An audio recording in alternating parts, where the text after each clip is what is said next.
Од каде идејата да ја прошеташ Европа и зошто баш со точак? Уште оддамна, да, од мали нозе веќе возам велосипед и се бавам со велосипедизам и мислам дека е најстарата љубов моја досега.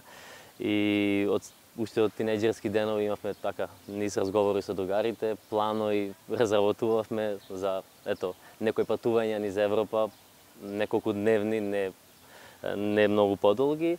И така таа идеја си остана да пламти некаде во мене и сега ево испадна прилика да имам повеќе слободни денови, да имам време,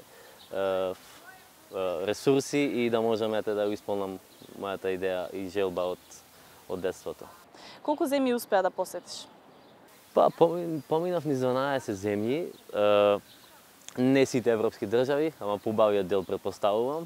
Патувањето позапочна од Тирана, односно од Охрид до Тирана со кола, понатаму од Тирана до Барселона со авион и патешествието на велосипед започна од Барселона, каде се упатив од Шпанија према Франција, потоа од Франција до Италија, од Италија на север према Швајцарија, потоа од Швајцарија се упатив, поминав низ Австрија, Брегенц, тоа е едно мало градче тука измеѓу Швајцарија и Германија, потоа се упатив повторно на север, но малку повисоко, према Германија, и поминав Меминген, Минхен, Регенсбург и потоа на исток према Чешка. И од Чешка беше најсеверниот дел кој го поминав и потоа се упатив према Македонија. Таа беше уствари почеток на мојата трета етапа. Низ Словачка, Унгарија, Србија и на крај до Македонија. Која дестинација ти остави најдобар впечаток и зошто? Франција би изброил. Зошто? Бидејќи беше така специфична и разновидни, имав прилика да видам разновидни активности таму и пејсажи.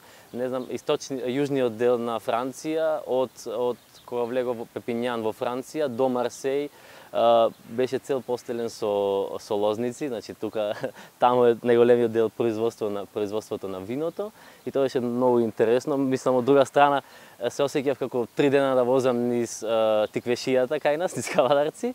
Да, а од друга страна потоа кога започнува зурната обала од Марсеј према Кан, према Ница, Сан-Тропе, тоа е веќе онај туристичкиот дел, онај доста исто убавиот дел, морето, прилики за капење, плажа, во меѓувреме измеѓу планини и затоа би избрал накратко Франција. Дали имаше ситуации кога ти се расипал велосипедот за времена?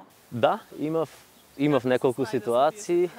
Па една од ситуациите, мислам, најлесната ситуација на дефект на велосипед е рушена гума. Тоа ми се деси во Франција.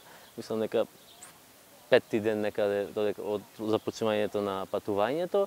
Мислам дека тоа е полесен дел заменување на гума, бидејќи во секој случај морав да носам додатни алатки, резервни гуми и така натаму и не беше некој голем предизвик, но имав некои може поголеми дефекти, како не знам, задното апаратче, менувач на брзини ми се одеднаш наслегување према Кан низ планина на 30 км од Кан ми се расклопи, целото се разлета, се распрска, па морав да ги разберам деловите, да го склопам наново самото апаратче и да продолжам да возам. И исто уште еден мал сервис имав во Сан Бартоломејо ал Маре, тоа е во Италија. Мислам дека задното тркало спиците почна да попуштат помалку поради обемната тежина која носеше точакот, носејќи мене и целата моја опрема и мислам дека тоа беа 3 некои така позначителни дефекти кои некако се снајдов и ги решивме, па може да продолжам без никаков застој со моето патување. Што ти беше најтешко на патувањето? Прво би напоменал, можда самотијата, патувањето сам, тоа беше, мислам дека неголемиот предизвик. Предизвик од физичката страна, кондиционата, не знам, болките, повредите и сите тие работи, некако ден за ден ги навикнуваш и станува дел од тебе и немав некој, можев да ги сузбијам, но од друга страна патувањето сам беше многу голем предизвик, бидејќи едноставно 30 дена си сам со себе, од време на време почнеш да зборуваш со себе, да си коментираш. Од друга страна врзан си со велосипедот, кај да одиш со велосипедот си врзан, дали треба да одиш да купиш нешто за јадење, дали треба не знам да разгледаш наоколу, дали треба не знам да обавиш своји физиолошки потреби и едноставно тоа беше многу голем предизвик за мене и не знам, мислам дека би го извел како најголем. Тоа значи дека ако идеш на следно патување ќе бараш друштво, сопатник. И да, и не, одговорот може да биде. Па од една страна, знаете, човек се навикнува на се. Мислам дека после 2 недели активно држење до некоја активност и човек може да се навикне на секој процес и мислам дека би можел повторно да го направам тоа, ама од друга страна во секој случај многу полеснително било патување со двајца, тројца или поголема група на велосипедисти. И да, кога би одел следно, би сакал да имам барем еден партнер уште еден за со себе, да едноставно многу полесно ќе течат сите процеси. Кои се дестинациите кои што планираш во иднина да ги посетиш? Оваа година мислам дека заврши сезоната за мене, мојата сезона за вакви патувања долгорочни, бидејќи пред се слободното време ми е ограничено и тоа е на денешница најголемиот предизвик, мислам дека.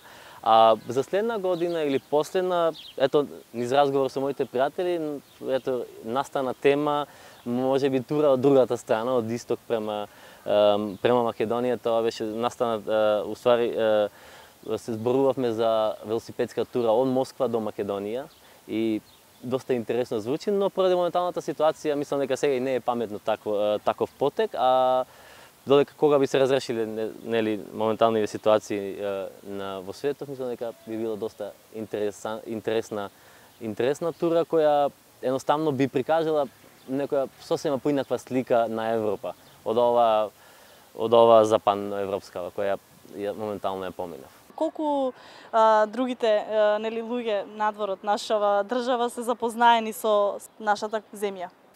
Па со Македонија генерално во западноевропските држави некои луѓе кои ги сретнав се запознаени, некои слушнале за Македонија, но не доволно. Пред се мораш да ме покажеш на мапа, да им кажеш кои се нашите убавини, да ги споделиш. Мислам дека најлогично и најрационално најзапознаени се како нашите северни соседи Србија, граѓаните на Србија кои проблемиот дел од нив кога ќе му спомниш дека си од Македонија и се возела Европа, сите поголем дел од нив биле во Македонија, биле и во Охрид и едноставно ја осеќаш таа позитивна енергија и топлина низ разговорите со нив. Фала ти, Госто, за разговор. Благодарам и на вас.